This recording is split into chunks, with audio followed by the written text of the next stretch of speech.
Hello GCC மற்றும் NLF திருச்சபை மெம்பர்களுக்கு இந்த காலை வேளையில் இயேசு கிறிஸ்து நாமத்தில் வாழ்த்துக்களை கொண்டு வருகிறோம். துதிக்கு பாத்திரராக இயேசு கிறிஸ்துவை நாம் வீடுகளில் இருந்து இன்று ஆராதிக்க போகிறோம், துதிக்க போகிறோம். ஆமென். நம் கரங்களை உயர்த்தின வண்ணமாக தேவனுக்கு துதிகளை ஏறெடுப்போமாக. ஹல்லேலூயா. நன்றி ஆவியானவரே, ஆவியானவரே, துதிக்கு பாத்திர நீரே, துதிக்கு பாத்திர. ஹல்லேலூயா. இயேசு ராஜா, ஆவியானவரே, துதிக்கு பாத்திர. மகிமை உமக்கே, எங்கள் கரங்களை உயர்த்தி உமை என்றும் ஆராதிப்போம். துதிக்கு பாத்திர, மகிமை உமக்கே, எங்கள் கரங்களை உயர்த்தி உமை என்றும் ஆராதிப்போம். பெரியவர், அற்புதங்கள் செய்பவர், உமை போல யாரும் இல்லை, உம்மை போல யாரும் இல்லை. பெரியவர், அற்புதங்கள் செய்பவர், உம்மை போல யாரும் இல்லை, உம்மை போல யாரும் இல்லை. துதிக்கு பாத்திர, மகிமை உமக்கே, எங்கள் கரங்களை உயர்த்தி உமை என்றும் ஆராதிப்போம். துதிக்கு பாத்திர, மகிமை உமக்கே, எங்கள் கரங்களை உயர்த்தி உமை என்றும் ஆராதிப்போம். பெரியவர், அற்புதங்கள் செய்பவர், உம்மை போல யாரும் இல்லை, உம்மை போல யாரும் இல்லை. பெரியவர், அற்புதங்கள் செய்பவர், உம்மை போல யாரும் இல்லை, உம்மை போல யாரும் இல்லை. உம்மை போல யாரும் இல்லை. இயேசுவே, உம்மை போல யாரும் இல்லை, உம்மை போல யாரும் இல்லை. நீரே துதிக்கு பாத்திர. ஹல்லேலூயா. உம்மை துதிக்கிறோம். ஹல்லேலூயா. இந்த காலை வேளையிலே தேவன் நம்மளுடைய ஜெபத்தை கேட்டு நமக்கு ஜெயம் தரப்போகிறார். எல்லா புயல்களையும் நீக்கி நம்மை விடுவிக்க போகிறார். ஹல்லேலூயா. ஜெபம் கேட்டீரையா, ஜெயம் தந்தீரையா, ஜெபம் கேட்டீரையா, ஜெயம் தந்தீரையா. தள்ளாட விடவில்லையே, தாங்கியை நடத்தினீரே, தள்ளாட விடவில்லையே, தாங்கியை நடத்தினீரே. புகழ்கின்றேன், பாட்டு பாடி புயல் என்று ஓய்ந்தது, புது ராகம் பிறந்தது. புகழ்கின்றேன், பாட்டு பாடி புயல் என்று ஓய்ந்த புது ராகம் பிறந்தது. நன்றி அப்பா, நல்லவரே, என்றும் என்றும் வல்லவரே. நன்றி அப்பா, நல்லவரே, என்றும் என்றும் வல்லவரே, என்றும் என்றும் நல்லவரே, என்றும் என்றும் வல்லவரே. கண்ணீரை கண்டீரையா, கரம் பிடித்தீரையா, கண்ணீரை கண்டீரையா, கரம் பிடித்தீரையா. விண்ணப்பம் கேட்டீரையா, விடுதலை தந்தீரையா. விண்ணப்பம் கேட்டீரையா, விடுதலை தந்தீரையா. புகழ்கின்றேன், பாட்டு பாடி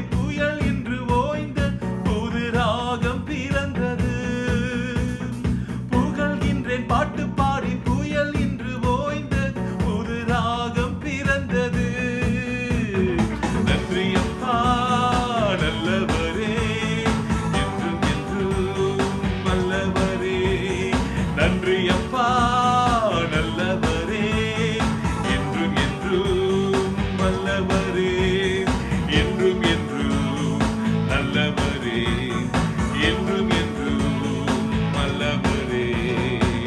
எபினேசர் நீர்தானையா, இதுவரை உதவினீரே. எபினேசர் நீர்தானையா,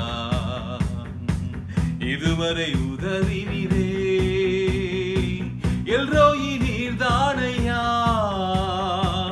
என்னையும் கண்டீரையா. எல்ரோயி நீர்தானையா, என்னையும் கண்டீரையா. புகழ்கின்றேன் பாட்டு பாடி, புயல் என்று ஓய்ந்தது, புது ராகம் பிறந்தது.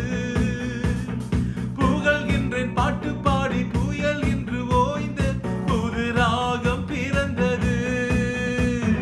நன்றி அப்பா நல்லவரே, என்றும் என்றும் வல்லவரே. நன்றி அப்பா நல்லவரே, என்றும் என்றும் வல்லவரே, என்றும் என்றும் நல்லவரே, என்றும் என்றும் வல்லவரே. உறுதியாய் பற்றிக் கொண்டேன், உம்மையை நம்பியுள்ளேன். சுராஜா உறுதியாய் பற்றிக் கொண்டேன், உம்மையை நம்பியுள்ளேன். பூரண சமாதானரே, போதுமே உம் கிருபையே. பூரண சமாதானரே, போதுமே உன் கிருபையே. புகழ்கின்றேன் பாட்டு பாடி, புயல் என்று ஓய்ந்தது, புது ராகம் பிறந்தது. புகழ்கின்றேன் பாட்டு பாடி, புயல் என்று ஓய்ந்தது, புது ராகம் பிறந்தது. நன்றி அப்பா நல்லவரே, என்றும் என்றும் வல்லவரே.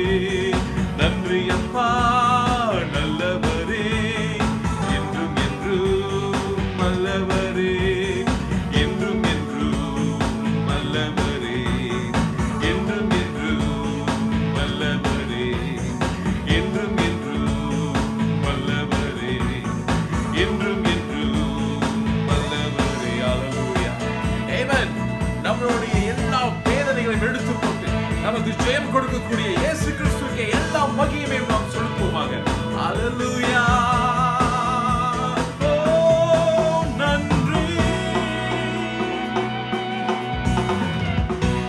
ஆமென். தேவனை நாம் நன்றாக துதித்து அவர் செய்த நன்மைகளை நாம் போற்றி பாடினோம். இந்த காலை வேளையில அவரை நாம் ஆராதிக்க வந்திருக்கிறோம். ஹல்லேலூயா. அவருடைய கண்கள் நம்மை நோக்கி பார்த்ததினால் நாம் இன்று உயிர் வாழ்ந்து கொண்டிருக்கிறோம். ஹல்லேலூயா. ஓ நன்றி.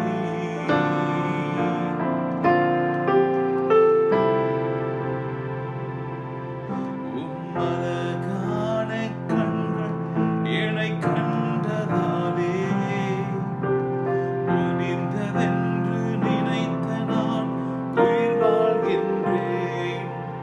உன் அழகான கண்கள் என்னை கண்டதாலே, முடிந்ததென்று நினைத்த நான் உயிர் வாழ்கின்றேன். யாரும் அறியாத என்னை நன்றாய் அறிந்து தேடி வந்த நல்ல மேய்ப்பரே.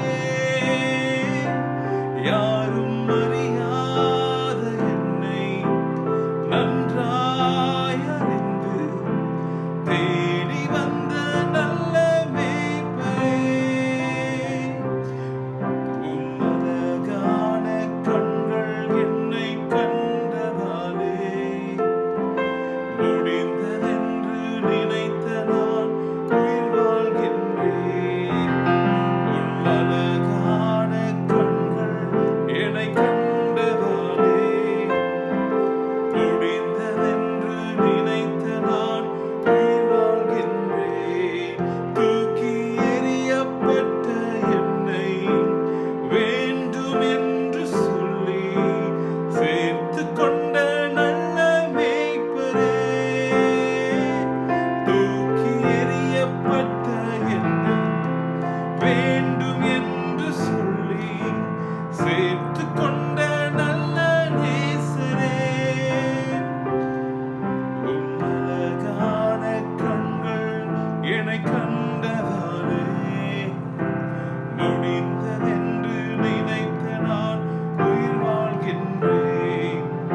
Praise the Lord.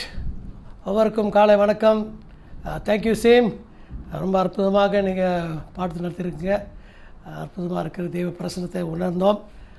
போன வாரத்தில் போன சண்டே பிரதர் லோகேஷ் நடத்தினார்கள்.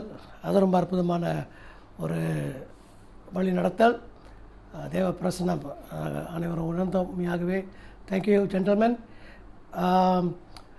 NLF ஃபேமிலி, GCC ஃபேமிலி அனைவரும் இந்த ஊடகத்து வழியாக சந்திப்பதில் நான் ரொம்ப சந்தோஷம் அடைகிறேன். அதே சமயத்தில் இந்த காணொலியை பார்த்து கொண்டிருக்கிற அனைவருக்கும் என்னுடைய அன்பு வணக்கங்கள். நம்ம அந்த நன்றியை தெரிவித்துக் கொள்கிறோம். நீங்கள் பார்ப்பீர்கள் என்றால் இன்றைக்கு இந்த கோவிட்-19 மூலமாக இன்றைக்கு பாதிக்கப்பட்டவர்கள் நிறையா பேர். இந்த வாரம் என்னுடைய இதயத்தை நான் அதிகமாக ஆராய்ந்து சோதித்தறிந்து கர்த்தரோடு கூட அதிக நேரம் செலவழித்து நான் நிறைய ஜெபத்தில் நான் தரித்திருந்தேன். கர்த்தர் என்னுடைய இதயத்தில் அதிகமாய் ரொம்ப டீல் பண்ணார். நான் கடந்து போன அனுபவத்திலிருந்து நான் உங்களுக்கு நான் பகிர்ந்து கொள்ளும்படியாக விரும்புகிறேன். இன்றைக்கு நீங்கள் இந்த செய்தியை கேட்கும்போது ஏன்னா பாஸ்டர் கொஞ்சம் ஃபீலிங்காக பேசுகிறாரு என்று நினைக்கலாம். ஆனாலும் நான் பேசுவதை காட்டிலும் கர்த்தர் நம்மோடு பேசுகிறார் என்பதை நாம் ஏற்றுக்கொள்வோம். இந்த கோவிட்-19 வியாதினாலே லட்சக்கணக்கான மக்கள் உலகமெங்கும் மரித்து அப்படியே மாண்டு போய்விட்டார்கள். குறிப்பாக அவர்கள் அடக்கம் பண்ணப்பட்ட அந்த விதத்தை நான் பார்த்து அது உண்மையாக நான் ரொம்ப ஃபீல் ஆகிட்டேன். அதிகமாக என்னை ஒரு வேதனைக்குள்ளாக, ஒரு பாதிப்புக்குள்ளாக என்னை கடத்தி விட்டது. எனக்குள்ளாக ஒரு பெரிய ஒரு தாக்கத்தை உண்டாக்கிவிட்டது. நானே எனக்குள்ளாக கேள்வி கேட்க ஆரம்பித்தேன். என்ன வாழ்க்கை இது, என்ன குடும்பம் இது என்பதை குறித்து. இவ்வளோத்தான் வாழ்க்கையா, இப்படித்தான் என்று எனக்குள்ளாக பல என்னை சிந்திக்க வைத்தது.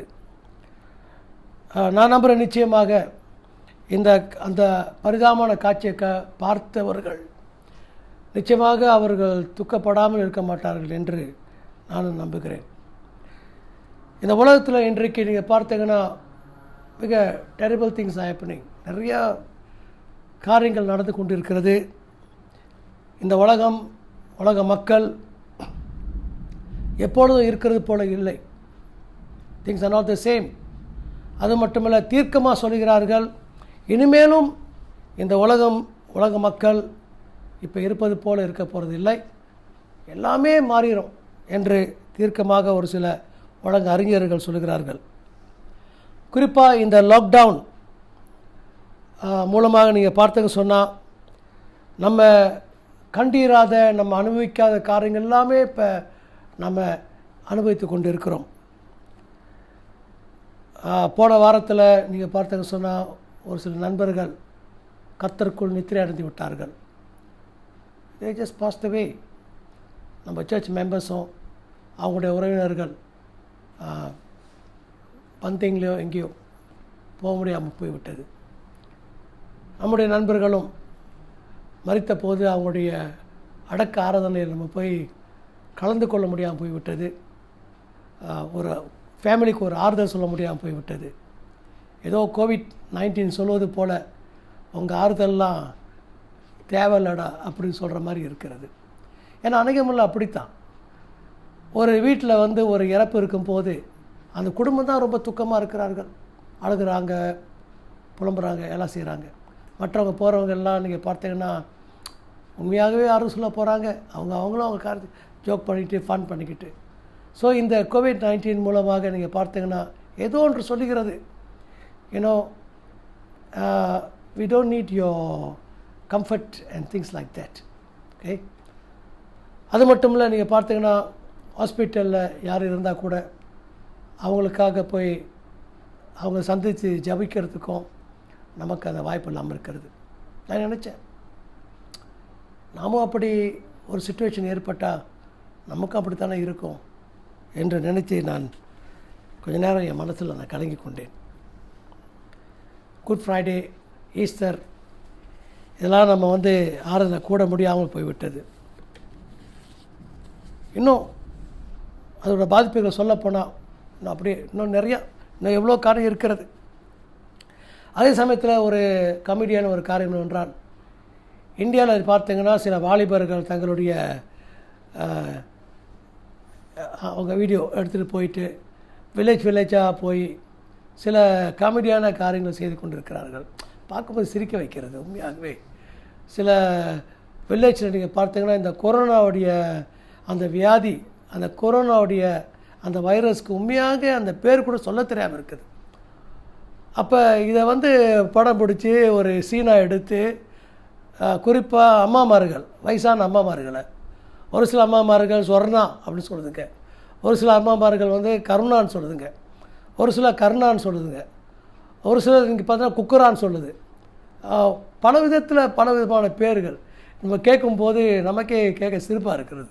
இந்த வாலிப தம்பிங்க பண்ணுற ஒரு பெரிய ஒரு ஃபன் அது.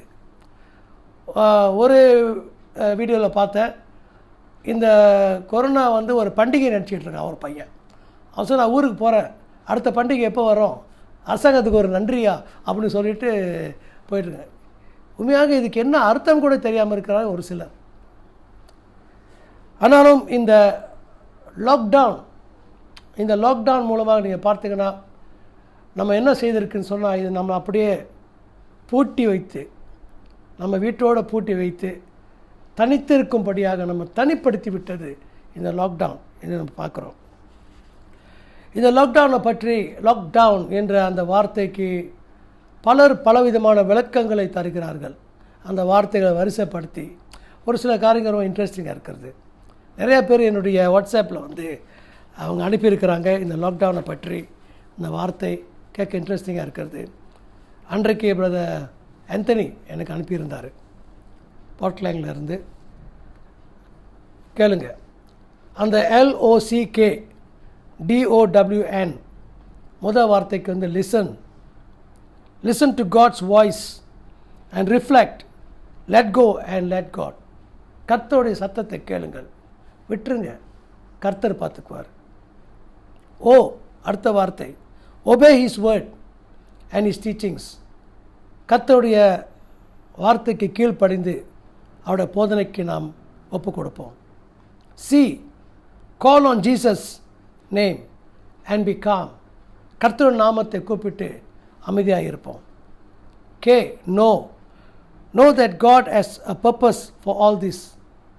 இதுக்கெல்லாம் ஒரு நோக்கம் இருக்கிறது என்பதை அறிந்து கொள்வோம். D, dwell in the presence, do not panic.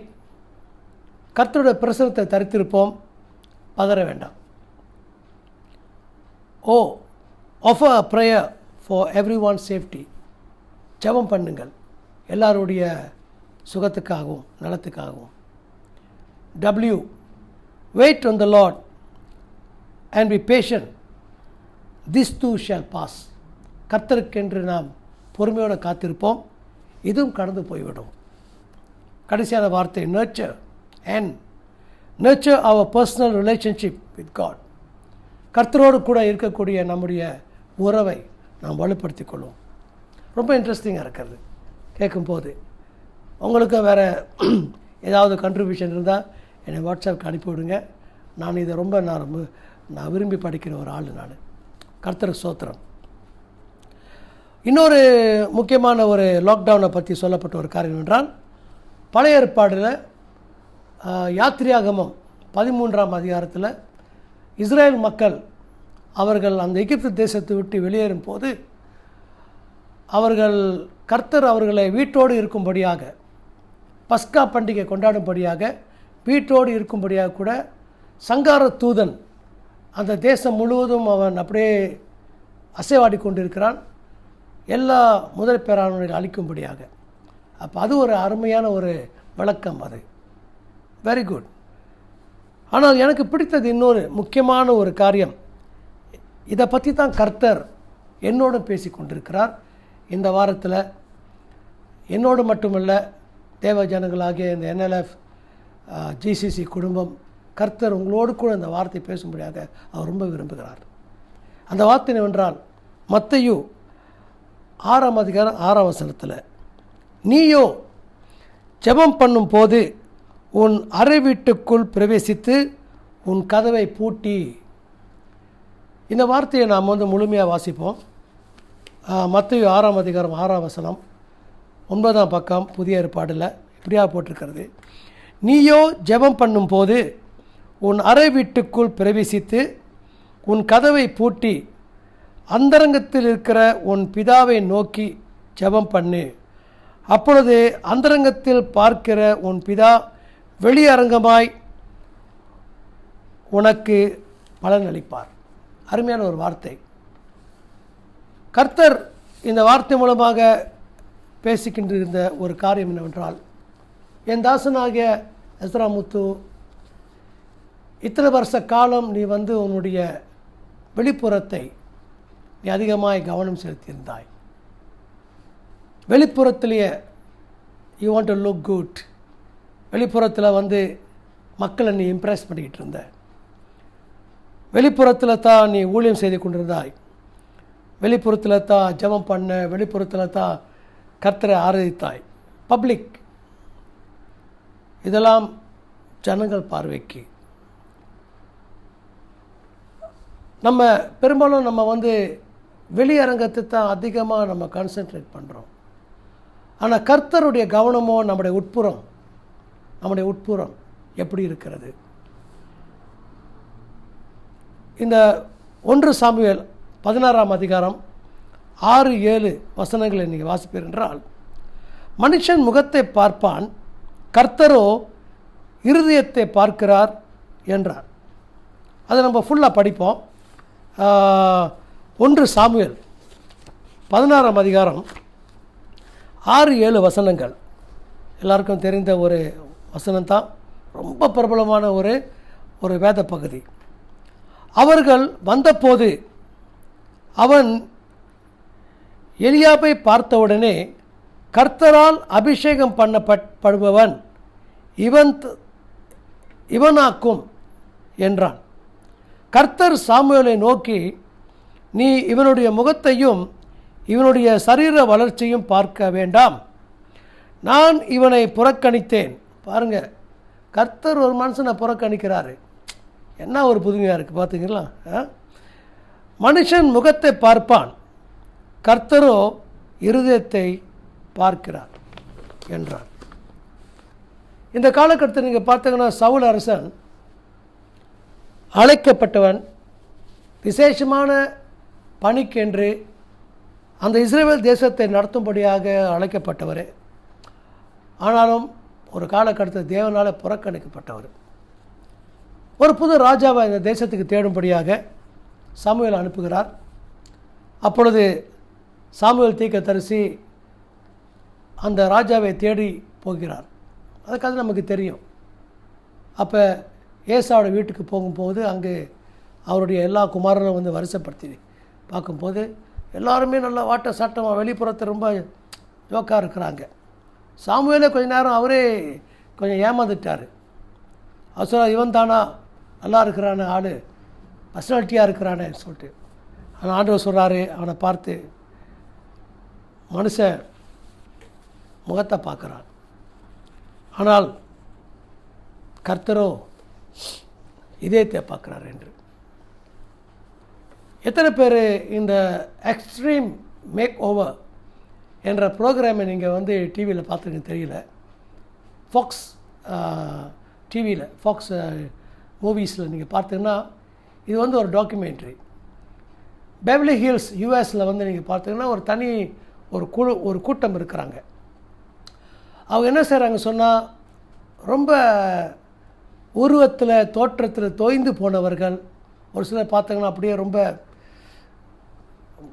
அவதூறாக ஆகிடுவாங்க இல்லைங்களா? அப்போ இப்படிப்பட்டவர்கள் நல்லா ஒரு மேக் ஓவராக இருக்கணும் என்று ஆசைப்படுகிறவர்கள் ஒரு $30,000 செலவு பண்ணி ஒரு 3 to 4 வீக்ஸ் இந்த பெவர்லி ஹில்ஸ் ஒரு குறிப்பிட்ட இடத்துக்கு போவாங்க. அங்கே ஒரு பெரிய ஒரு டீமே இருக்கிறது. டென்டிஸ்ட், பிளாஸ்டிக் சர்ஜன்ஸ், இந்த லிப்போசக்ஷன்ஸு, இந்த ஃபேட்ஸ்லாம் எடுக்கிறது, சில பயங்கர ஒரு மேக் ஓவர், ட்ரெஸ்ஸு, ஃபேஷனிஸ்ட்டு இதெல்லாம் அங்கே இருப்பாங்க. அப்போ ஒரு 3-4 வாரம் அந்த இடத்துல தங்கியிருந்து பிறகு டோட்டல் ஒரு எக்ஸ்ட்ரீம் மேக் ஓவர், ஆளை அந்த பர்சனாலிட்டியை மாற்றிடுவாங்க. ஸோ திரும்பி வரும்போது நீங்கள் பார்த்தீங்கன்னா ஒரு பெரிய கொண்டாட்டம் மாதிரி வச்சு ஃபேமிலிஸ்லாம் அங்கே இருப்பாங்க. நீங்கள் பார்த்துருப்பாங்க, செலிப்ரிட்டி மாதிரி இருப்பாங்க. ஒரு சிலர் பார்த்தீங்க சொன்னால் அப்படி நடிகர் மாதிரி இருப்பாங்க. அந்த மாதிரி ஒரு மாற்றம். என்ன சொல்ல வருகிறேன், இன்றைக்கு நம்ம எல்லாம் வந்து வெளி தோற்றத்தில் நல்லா இருக்கணும். இப்போ கூட என்ன பார்த்தீங்கன்னா வெளி தோற்றம், அதுதான் கான்சன்ட்ரேஷன். நான் சில சமயத்தில் என்னை யாரும் டவுனில் பார்த்தாங்கன்னு சொன்னால், நான் டையெல்லாம் கட்டிட்டு நல்லா போகணுன்னு சொன்னால் என்னை பார்த்து பாஸ்டர் என்று சொல்லி மதிப்பு கொடுப்பாங்க. நான் ஒரு அரைக்கால் சுவர் போட்டுட்டு டிஷர்ட் போட்டு என்னை யாரும் பார்த்துட்டாங்கன்னா சூப்பர் மார்க்கெட்டில் ஏதாவது ஜாமான் வாங்கும்போது அப்படிப்பட்ட நான் கோட்டு டை இதில் இருக்கிற அந்த மதிப்பு இருக்காது. ஸோ ஈஸி மக்கள் வந்து அந்த வெளி தோற்றத்துக்கு தான் மதிப்பு. ஆனாலும் கர்த்தர் நம்ம வெளி தோற்றத்தை பார்த்து மதிக்கிறது கிடையாது. நம்முடைய உட்புறத்தில் இந்த லாக்டவுன் காலத்தில் தேவன் இந்த இதயத்தில் பேசின ஒரு முக்கியமான ஒரு காரியம், என்னை போட்டு அப்படியே ஆராய்ச்சி பண்ணி என்னை பார்த்து சோதித்து அறிந்து கொண்டிருந்தார். தாவீது உடைய வார்த்தை எனக்கு நினைவு வந்தது. சங்கீதம் 139, 23, 24 நீங்கள் பார்ப்பீர்கள் என்றால் தாவீது அரசன் எப்படி சொல்கிறார். அவரோட வாழ்க்கை உங்களை பற்றி தெரியும். எப்படிப்பட்ட ஒரு சரிந்து போன ஒரு வாழ்க்கையை அவருக்குள்ளே இருந்தது. ஒரு காலகட்டத்தில் பேஜ் 757 பழைய ஏற்பாட்டில் 757வது பக்கம் ரொம்ப அழகாக சொல்கிறாரு. ரொம்ப துக்க மனசோடு கூட சொல்கிறார், தேவனே என்னை ஆராய்ந்து என் இருதயத்தை அறிந்து கொள்ளும், என்னை சோதித்து என் சிந்தனைகளை அறிந்து கொள்ளும், வேதனை உண்டாக்கும் வழி என்னிடத்தில் உண்டோ என்று பார்த்து நித்திய வழியிலே என்னை நடத்தும். தேவன் நமக்குள்ளாக புகுந்து தேடும்படியாக, அவருடைய பரிசுத்த ஆவியானவர் நம்முடைய இதயத்தை தேடும்படியாக விரும்புகிறார். நம்ம சில சமயத்தில் நித்திய வழியை விட்டு அப்படியே நம்ம வலிவுப்படுவர்களாக இருக்கலாம். எப்படி சவுல் அவன் அப்படியே வலிவு போயிட்டான், அதே போல் இந்த தாவீதும் ஒரு காலகட்டத்தில் நீங்கள் பார்த்தீங்கன்னா அவருடைய பாவத்தினால நித்திய வழியிலிருந்து வலிவு போயிட்டார். அப்போ தாவீது கேட்குற, ஆண்டவரே put me back on the track of eternal life. ஆராய்ந்து வேதம் சொல்கிறது புதிய ஏற்பாட்டில் லூக்கா 18ஆம் அதிகாரத்தில் ஆண்டவர் வந்து அதாவது ஜெபத்தை பற்றி ஒரு ஒரு ஒரு டீச்சிங்கை கொடுத்து கொண்டிருக்கிறார்.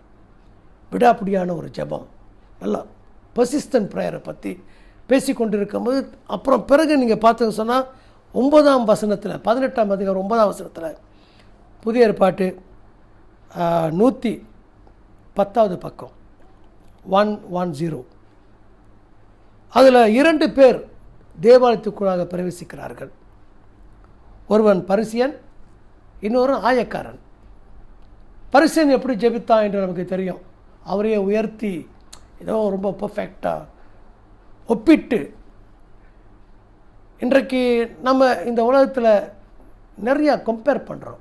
போன வாரம் இயேசு கம்பேர் அதை பற்றி அதை பற்றி நான் பேசியிருந்தேன். நம்ம கூட சில சமயத்தில்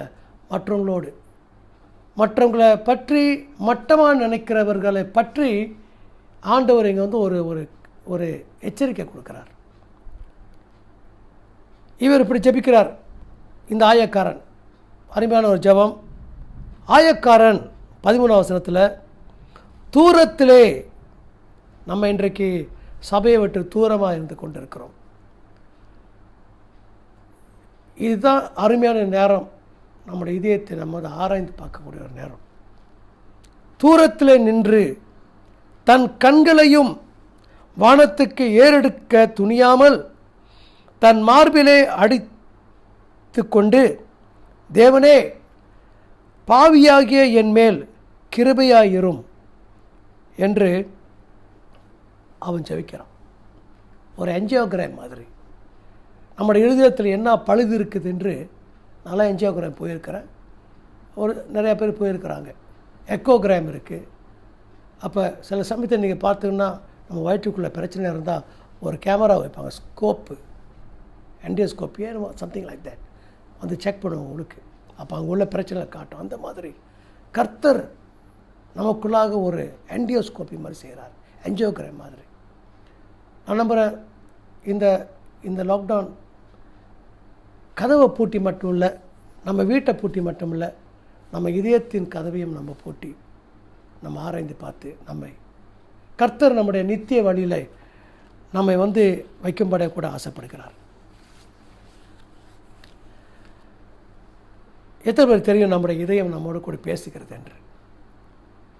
சில சமயத்தில் எனக்கு கால் வலி இடுப்பு வலி இருந்தால் என்னுடைய மகன் ஜெஸ்லியாட்ட சொல்லுவேன், அம்மா ஸ்டெத்தோஸ்கோப் வச்சு பாருமா. எனக்கு தெரியாது, ஓகே, ஸோ பாருமா அப்படின்னு. அப்போ அது சொல்லும், பா டோன்ட் பி ஃபனிம்பா, ஸ்டெத்தோஸ்கோப் மூலமாக இந்த காலில் என்ன பிரச்சனை, இடுப்பில் உள்ள பிரச்சனைலாம் அது வந்து பேசாது. பேசுகிறது வந்து இதயம் ஒன்றே தான் பேசும், லிவர் பேசும். அப்போ பேசுகிறது ஒன்று இருக்குதுன்னு சொன்னால் அது வந்து நம்முடைய இதயம் தான். இந்த ஆயக்காரனுடைய இதயம் அவனோடு கூட பேசிய போது நம்முடைய இதயம் நம்மோடு கூட பேசும், நிச்சயமாக பேச விடுவோம். பவுல் அடிகள் இப்படி சொல்கிறார்கள், புனித பவுல் 2 கொரிந்தியர் 13:5 அருமையான ஒரு வார்த்தை. இதுதான் 2 கொரிந்தியர் கடைசி அதிகாரம், 13ஆம் அதிகாரம் 5ஆம் வசனத்தில் இப்படியாக சொல்லப்படுகிறது. பேஜ் 2, 5, 6, புதிய ஏற்பாடு 256வது பக்கம். நீங்கள் விசுவாசம் உள்ளவர்களோ என்று உங்களை நீங்களே சோதித்து, நீங்களே டெஸ்ட் போடுங்க, உங்களுக்கு அறியுங்கள், சோதித்து அறியுங்கள். நீங்கள் விசுவாசம் உள்ளவர்களோ என்று உங்களை நீங்களே சோதித்து அறியுங்கள், உங்களை நீங்களே பரீட்சித்தும் பாருங்கள். நீங்களே மார்க் போட்டுக்குங்க, நீங்களே டெஸ்ட் போட்டு நீங்களே மார்க் போட்டுக்குங்க, திருத்திக்குங்க. இயேசு கிறிஸ்து உங்களுக்குள் இருக்கிறார் என்று உங்களை நீங்களே அறியீர்களா? நீங்கள் பரீட்சைக்கு நில்லாதவர்களாக அறியீர்கள். அப்போ நீங்கள் அந்த பரீட்சையில் வந்து நீங்கள் நிற்கிறீங்களா இல்லையா என்பது நமக்கே தெரிய ஆரம்பிக்கும். அப்படின்னா அந்த ஆராய்ச்சியில் அவ்வளோ பெரிய உண்மை இருக்கிறது. we cannot cheat ourselves. என்ன நான் ஏமாற்ற முடியாது. நான் என் உதயத்தை சோதித்து பார்க்கும்போது எனக்கே தெரியும் நான் என்ன நிலையில் இருக்கிறேன் என்று, நிற்கிறேனா இல்லையா என்று இங்கே வசனம் சொல்கிறது. கிறிஸ்து நமக்குள்ளே இருக்கிறாரா இல்லையா? அநேக முறையில் வந்து இதோ இந்த சவுலை போல தேவன் அவர் மனசை விட்டு போயிட்டார், பரிசுத்தாவே அவரை விட்டு போயிட்டார், வேறு அசுத்தாவக்குள்ளாக தங்கிருச்சு. அப்படிப்பட்ட ஒரு நிலைமை, ஒரு சிச்சுவேஷனை ஆகிட்டான். அதான் கர்த்தரை பார்த்து ஏற்ற நேரத்தில் இன்னொரு அரசனை தேடினார். கர்த்தர் என்னோடு கூட பேசி கொண்டிருக்கிறார். அதே சமயத்தில் அவர் நேசிக்கிற பிள்ளைகளாக நீங்கள் NLF GCC அன்பான குடும்பத்தோடு கர்த்தர் பேசிக்கிட்டு இருக்கிறார். இந்த லாக்டவுன் நேரத்தில் கூட, வீடுகள் பூட்டப்பட்டிருக்கும் நேரத்தில் கூட நம்ம இருதயத்தின் உள்ளறைக்குள்ளாக நம்ம அதை பூட்டி நமக்குள்ளாக இருந்து நம்ம சோதித்தறிந்து பார்ப்போம். அநேக முறை நம்ம வெளியாகிறது தான் இருக்கிறோம், ட்ராமா போடுறோம் எல்லாரும் பார்க்க. ஆனாலும் கர்த்தர் இந்த காலகட்டத்தில் ஏதோ ஒன்று செய்ய பார்க்குறாரு. என் இதயம் யாருக்கு தெரியும், என் வேதனை யாருக்கு புரியும், என் தனிமை என் சோர்வுகள் யார் என்னை தேற்றுவார், யார் என்னை தேற்றுவார், யார் என்னை தேற்றுவார், யார் என்னை தேற்றுவார். அநேக வேதனைகளும் அநேக சோதனைகள் நமக்குள்ளாக அப்படியே குடிக்கொண்டிருக்கிறது. கர்த்தர் நமக்குள்ளாக அதெல்லாம் நமக்கு டீல் பண்ணும்படியாக நாம் தேவனிடத்தில் அப்படியே நம்ம இந்த காலை வேலையை ஒப்பு கொடுப்போமா? இந்த வீட்டில் இருக்கிற இந்த நாட்களில் கூட let's just search our hearts. Let God come into our hearts and search our hearts. நான்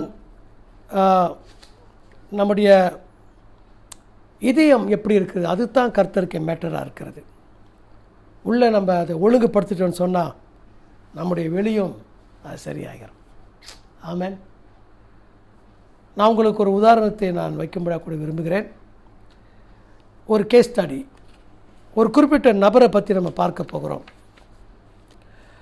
நான் இந்த லாக்டவுனுக்கு முன்பாக, MCO ஆரம்பிக்கிறதுக்கு முன்பாக, அந்த கடைசி வாரத்தில் மார்ச் 11 12 நான் சர்ச் ஆஃபீஸில் இருந்தேன், நியூ லைஃப் சர்ச்சில். கொஞ்சம் ஜெபம் பண்ணிக்கிட்டு இருக்கும்போது அங்கே ஒரு நியூஸ் லெட்டர் இருந்துச்சு. அந்த நியூஸ் லெட்டர் பிரதர் சைலஸ், நம்ம சைலஸ் அங்கே வச்சுருக்கிறாங்க. உங்களுக்கெல்லாம் தெரியும், அவர் இந்த ஐபிஎஃப்னா பண்டிதன் கட்சி இல்லை, இது ஐபிஎஃப் இன்டர்நேஷ்னல் ப்ரிசன் ஃபெலோஷிப். அதில் அவர் அந்த ஊழியத்தை செய்து கொண்டிருக்கிறார். சுங்காபுலோ ஜெயிலு, காஜாங் ஜெயில், இப்படிப்பட்ட ஜெயிலில் போய் குற்றவாளிகளை சந்தித்து அவர்களுக்கு செய்ய வேண்டிய காரியங்களை சுவிசேஷத்தை அறிவித்து நற்செய்தியை சொல்லி அவர்களுக்கு பொருள் உடைமைகளை கொடுத்து இந்த மாதிரிலாம் செய்கிறார்கள். அதில் அந்த நியூஸ் லெட்டரில் நான் பார்க்கும்போது அந்த இன்டர்நேஷ்னல் ப்ரிசன் ஃபெலோஷிப் அது ஆரம்பித்தவர், த ஃபவுண்டர், அவர் பேர் சார்ல்ஸ் கால்சன். இந்த சார்ல்ஸ் கால்சனை பற்றி நான் அந்த நாட்களே கேள்விப்பட்டிருக்கிறேன். நான் வாஸ் அ டீனேஜர், நான் ஒரு இளைஞனாக இருக்கும்போது ஒரு 40 இயர்ஸ்க்கு முன்பாகவே. இவர் யார் என்றால், இவர் ரிச்சர்ட் நிக்சன் என்று சொல்லக்கூடிய US உடைய ஜனாதிபதி, பிரசிடென்ட். அவருக்கு பர்சனல் கவுன்சிலர் இருந்தார். Very brainy fellow. அவரோடு கூட இருந்து அவருக்கு எல்லா ஆலோசனை கொடுக்கும் காலத்தில் என்ன நடந்தது என்றால், வாட்டர்கேட் ஸ்கேண்டலில் அவர் FBI மூலமாக அவர் கைது செய்யப்பட்டு அவர் சிறைவாசம் தரப்பட்டது. 10 மாதங்கள், ஆல்மோஸ்ட் 11 months 10 months அவர் சிறைவாசத்தை அனுபவித்து அதுக்கு பிறகு அவரோட வாழ்க்கையில் ஒரு பெரிய மாற்றம் உண்டானது. பாருங்கள், அவர் கவுன்சிலராக இருக்கும்போது எத்தனை பேரை ஒழுங்கு தள்ளியிருக்கிறாரு, கேள்வி இல்லாமையே. யாரெல்லாம் இந்த ரிபப்ளிக் கட்சிக்கு எதிராக, அந்த பிரசிடென்ட்க்கு எதிராக அவங்க செயல்படுகிறார்களோ அவங்கெல்லாம் without question they just pushed them into jail. ஆனால் இந்த காலகட்டத்தில் நீங்கள் பார்த்தீங்கன்னா அவர் இப்போ அந்த ஜெயிலில் தள்ளப்பட்டார். அவங்க செய்த குற்றம் என்னவென்றால், இந்த வாட்டர்கேட் ஸ்கேண்டல் என்னவென்றால், இந்த ரிச்சர்ட் நிக்சன் அவர் 37வது பிரசிடென்ட், அவருடைய 5 வருஷம் டேர்ம் முடிஞ்சவுடனே திரும்பவும் அவர் ரீஎலெக்ட் பண்ணணும் என்று அந்த கட்சி தொடர்ந்து அவங்க ஆட்சி செய்ய வேண்டும் என்பதற்காக அவர்கள் பெரிய சூழ்ச்சி, ஒரு சதி பண்ணினார்கள். நிறையா பணம் செலவு பண்ணி, இன்றைக்கு நீங்கள் கேள்விப்பட்டிருப்பீர்கள், கொல்லப்புறத்தில் வந்த அரசாங்கம், த பெக்டோ கவர்மெண்ட், ஷெரட்டன் ஹோட்டலில் நீங்கள் பார்த்தீங்கன்னா பாருங்கள், இந்த காலகட்டத்தில் ஒரு சில காரியங்களை கொஞ்சம் தெளிவாக தைரியமாக பேசலாம். ஓகே, ஸோ அதனால் நீங்கள் பார்த்தீங்கன்னா ஷெரட்டன் ஹோட்டலில் கேஆரில் ஒரு பெரிய மீட்டிங் போட்டு நம்முடைய PH கவர்மெண்ட்டே கவுத்தார்கள். இப்போ தற்சமயம் இருக்கிற கவர்மெண்ட் நமக்கெல்லாம் தெரியாத ஒரு கதை. அதே போல் இந்த வாட்டர்கேட் ஸ்கேண்டல் வாஷிங்டன் டிசியில் நீங்கள் பார்த்தீங்கன்னா அங்கே ஒரு ஹோட்டல் இருக்குது, வாட்டர்கேட் ஹோட்டலு, பயங்கர பில்டிங்ஸ்லாம் அங்கே இருக்கும். அதுக்கு நடுவில் அங்கே தான் இதை பிளான் பண்ணார்கள். பிளான் பண்ணி டெமோக்ராட்டிக் கட்சிக்கு எதிராக ஒரு பெரிய ஒரு அந்தரங்க காரியத்தை செய்தார்கள். டெமோக்ராட்டிக் கட்சின்னு சொன்னால் ஒரு ஜான் எஃப் கென்னடி, இவங்களாம். இந்த ரிப்பப்ளிக்கன்ஸ் அவங்க என்னன்னு சொன்னால், அவங்களுக்கு ஸ்லேவரி இதெல்லாம் அவங்களுக்கு பிடிக்காத ஒரு காரியம், மக்கள் ஆட்சி அந்த மாதிரி. ஓகே, இந்த டெமோக்ராட்டிக் கட்சிக்காரங்க சொன்னால் they went against central government, central பேங்க்ஸ்க்கு எதிர்த்து நிற்கிறவர்கள் இந்த டெமோக்ராட்டிக் கட்சிக்காரங்க. ஸோ அவங்களுக்குள்ளாக 2 ஆட்சியும் நல்ல ஆட்சி தான். ஆனால் இருப்பினும் நீங்கள் பார்த்தோன்னா இப்படிப்பட்ட ஒரு ஒரு ஒரு சதி நடந்து கொண்டிருந்தது. அதில் வந்து நீங்கள் பார்த்தீங்க சொன்னால் ஒரு பயங்கர இன்ஃபர்மேஷன் லீக் ஆகி FBI புகுந்து அந்த வாட்டர்கேட்டை ரேட் பண்ணி இவங்கெல்லாம் பிடிப்பட்டார்கள். அப்போ US ஜனாதிபதி அவர் வந்து he had to resign 1973, அவர் 1974 ரிசைன் ஆகிட்டார். அப்போ அந்த சமயத்தில் பிடிப்பட்டவர் தான் இந்த சார்ல்ஸ் கால்சன். அவரை வந்து சிறைவாசம் தந்து அவர் ரட்சிக்கப்பட்டவர் தான். ஆனாலும் அவர் வெளிப்புறத்தை நீங்கள் பார்த்தீங்கன்னா ஒரு ட்ராமாவான வாழ்க்கை வாழ்ந்துட்டுருக்கார். அந்த காலகட்டத்தில் அந்த லாக்டவுனில் லாக்கின்ல அவர் உள்ளம் அதிகமாக கர்த்தரோடு கூட தரித்திருந்து தன்னைத்தான் ஒப்பு கொடுத்து பிறகு வெளியே வந்த பிறகு அவர் இந்த குற்றவாளிகளுக்கென்று மறுவாழ்வு இந்த ப்ரோக்ராம் ஆரம்பித்து இந்த IPF என்று சொல்லக்கூடிய இந்த இன்டர்நேஷ்னல் பிரிசன் ஃபெலோஷிப் ஆரம்பித்து இன்றைக்கு நீங்கள் பார்த்தீங்கன்னா இந்த இன்டர்நேஷ்னல் பிரிசன் ஃபெலோஷிப் மூலமாக உலகமெங்கும் இன்றைக்கு பரம்பி இருக்கிறது. குற்றவாளிகளுக்கு ஒரு நல்ல வாழ்க்கை வழிகாட்டி குற்றவாளிகளுடைய கைவிடப்பட்ட குடும்பங்களை போய் சந்தித்து அவர்கள் செய்ய வேண்டிய பல பராமரிப்புகள் செய்து அவங்களுடைய கைவிடப்பட்ட பிள்ளைகளுக்கு நல்ல எடுகேஷனை தந்து நல்ல படிப்பறிவை தந்து அவர்களுக்குள்ளாக பிரிஞ்சு போன குடும்பங்களை ஒன்றுபடுத்தி இன்றைக்கு நிறைய காரியம் செய்து கொண்டிருக்கிறார்கள். குற்றவாளிகளை போய் சந்தித்து விசிட் பண்ணி அவர்கள் மத்தியில் சூசைட் சொல்லி வர்ஷிப் கற்றுக் கொடுத்து அவங்க கிஃப்ட் பேக்கெட்ஸை கொடுத்து கிறிஸ்மஸ் என்றால் என்ன அல்லது பண்டிகைகளுக்கெல்லாம் அவங்களுக்கு வந்து முக்கியமாய் த காஸ்பல் ஆஃப் ஜீசஸ் கிரைஸ்டை சொல்லி பல நன்மைகளை செய்து கொண்டிருக்கிறார்கள். காரணம், ஒரு மனிதன் அடைக்கப்பட்டும் நேரத்தில் அவர் தன்னுடைய உள்ளத்தை அவர் ஆராய்ந்து தன்னுடைய வாழ்க்கையை கர்த்தருக்கு ஒப்பு கொடுத்து அவரோட வாழ்க்கையை அவர் சரியாக அவர் ஒரு ஒழுங்குக்குள்ளே கொண்டு வந்தார். He ordered is private world. ஆண்டவர் நம்மோடு கூட இன்றைக்கு பேசுகிற ஒரு காரியம் இதுதான். இத்தனை வருஷமாக அவன் வந்து மனுஷனோட பார்வைக்கு மனுஷனை மகிழ்ச்சிப்படுத்தும்படியாக ஜனாதிபதியை மகிழ்ச்சிப்படுத்தும்படியாக அப்படிப்பட்ட காரியத்தை அவர் செய்து கொண்டிருந்தார். ஆனால் இந்த சார்ல்ஸ் கால்சன் இப்போது கர்த்தருக்கு பிரியமாக இருந்து கொண்டிருக்கிறார். சவுல் அரசனை போல தேவன் அவனை ஒதுக்கினார், புறக்கணித்தார் என்று பார்க்கிறோம். காரணம், அந்த தேசத்தை ஆண்டு கொண்டிருக்கும் போது அவர் ரொம்ப வெளியரங்கமான ட்ராமா. நம்மளும் சில சமயத்தில் அப்படித்தான், உங்களை பற்றி தெரில, நானும் சில சமயத்தில் ட்ராமா போட வேண்டிய சூழ்நிலை நமக்குள்ளே இருக்கிறது. மக்கள் வெளித்தான் பார்க்குறாங்க நம்முடைய வெளி தோற்றத்தை. சர்ச்சில் எப்படி இருக்கிறோம் அது வந்து வெளி தோற்றம். People don't know us. ஆனால் கர்த்தர் இந்த லாக்டவுன் காலத்தில் என்ன நீங்கள் தப்பாக நினச்சக்கூடாது. கர்த்தர் என் இதயத்தில் பேசுகிறேன், அவங்கள்ட்ட நான் பேசுகிறேன்.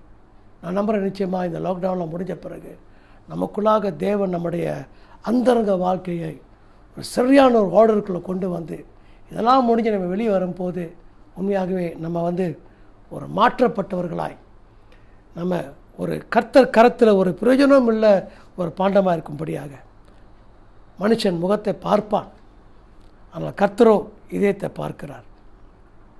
ஆமென். நம்முடைய இதயத்தை பண்படுத்துவோம் இந்த லாக்டவுன் நேரத்தில். நேற்று இரவு நான் பாஸ்டர் ராஜ் கூட நான் பேசியிருந்தேன் ஃபோனில். அவர் என்னை பேசி சொன்னார், அப்பா very scary the things that are happening outside, what people are talking. வெளியே மக்கள் பேசுகிறத கேட்கும்போது, சில பிஸ்னஸ் மேலாம் பேசுகிறத கேட்கும்போது ரொம்ப ஸ்கேரியாக இருக்குதுப்பான்னு சொன்னார். நான் சொன்னேன், உண்மைதான்ப்பா, நம்ம நடந்து கொண்டிருக்கிற காரியங்களை நம்ம பார்க்கும்போது உண்மையாக ரொம்ப சீரியஸான காரியங்கள் நடந்து கொண்டு இருக்கிறது. இன்றைக்கு வேதத்தில் வந்து நிம்ரோத் என்ற ஒரு மனிதன் இருக்கிறான், வேட்டைக்காரன். அவன் இஸ் ஈக்குவல் டு த டெவல், பிசாசுக்கு ஒப்பிட்டு பேசப்படுகிறான். அவனுடைய நெற்றியில் வந்து ஒரு கொம்பு இருக்கும், பைபிள் சொல்லப்படுகிறது ஆதியாம் புத்தகத்தில். மனிதனுடைய ஆத்மாவை வேட்டை ஆடுகிறவன். இன்றைக்கு மனிதனுடைய ஆத்மாவுக்கு ஒரு பெரிய ஒரு வேட்டை நடந்து கொண்டிருக்கிறது. இந்த எம்சிஓலாம் முடிந்த பிறகு எத்தனை பேர் இப்போ இருக்கிறவர்கள் இருக்க போகிறாங்க தெரியவில்லை. பெரிய ஒரு மக்கள் களிப்பு உண்டாகி கொண்டிருக்கிற உலகம் எங்கும் பயங்கரமான காரியங்கள். இப்போ இந்த உலகம் இருக்கிறது போல இருக்க போகிறதில்லை. நிச்சயமாக நமக்கு தெரியும். பெரிய பெரிய காரியங்கள் நடந்து கொண்டு இருக்கிறது வெளியே. நான் அந்த COVID-19 பாதிக்கப்பட்ட அந்த பிரேதங்கள் அந்த புதைக்கும் காட்சியை நான் பார்க்கும்போது என் மனசில் அப்படியே நான் கலங்கினேன், கண்ணீர் விட்டு அழுதேன். பெரிய ஒரு குழியை நோண்டி நிலத்தை அப்படியே போய் புதைக்கிறார்கள். யாரும் இல்லை, குடும்ப அங்கத்தினர்கள் இல்லை, அவங்களோடு கூட பிள்ளைகள் இல்லை, மனைவி இல்லை, யாரும் இல்லை. ஒரு பாஸ்டரில் ஜெபம் பண்ணுறதுக்கு யாருமே இல்லை. Only the medical hands.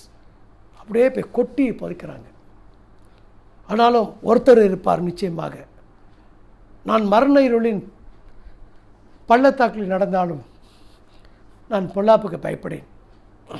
தேவரீர் என்னோடு கூட இருக்கிறேன், உன் கோலும் என் தடியும் என்னை தேற்றும். கர்த்தர் நம்மோடு கூட இருக்க வேண்டும். ப்ளீஸ் நம்ம மக்கள்கிட்ட சொல்லுவோம், நம்மளோட உடன்பிறப்போடு சொல்லுவோம், நம்ம உறவினர்கிட்ட சொல்லுவோம், நம்முடைய நண்பர்கிட்ட சொல்லுவோம். அவங்க கேட்கும்போது நம்மை சொல்வதை கேட்டு அவங்களுக்கு பிடிக்காவிட்டாலும் பரவாயில்ல. they may get upset and angry with us, but tell them you must receive Jesus in your heart.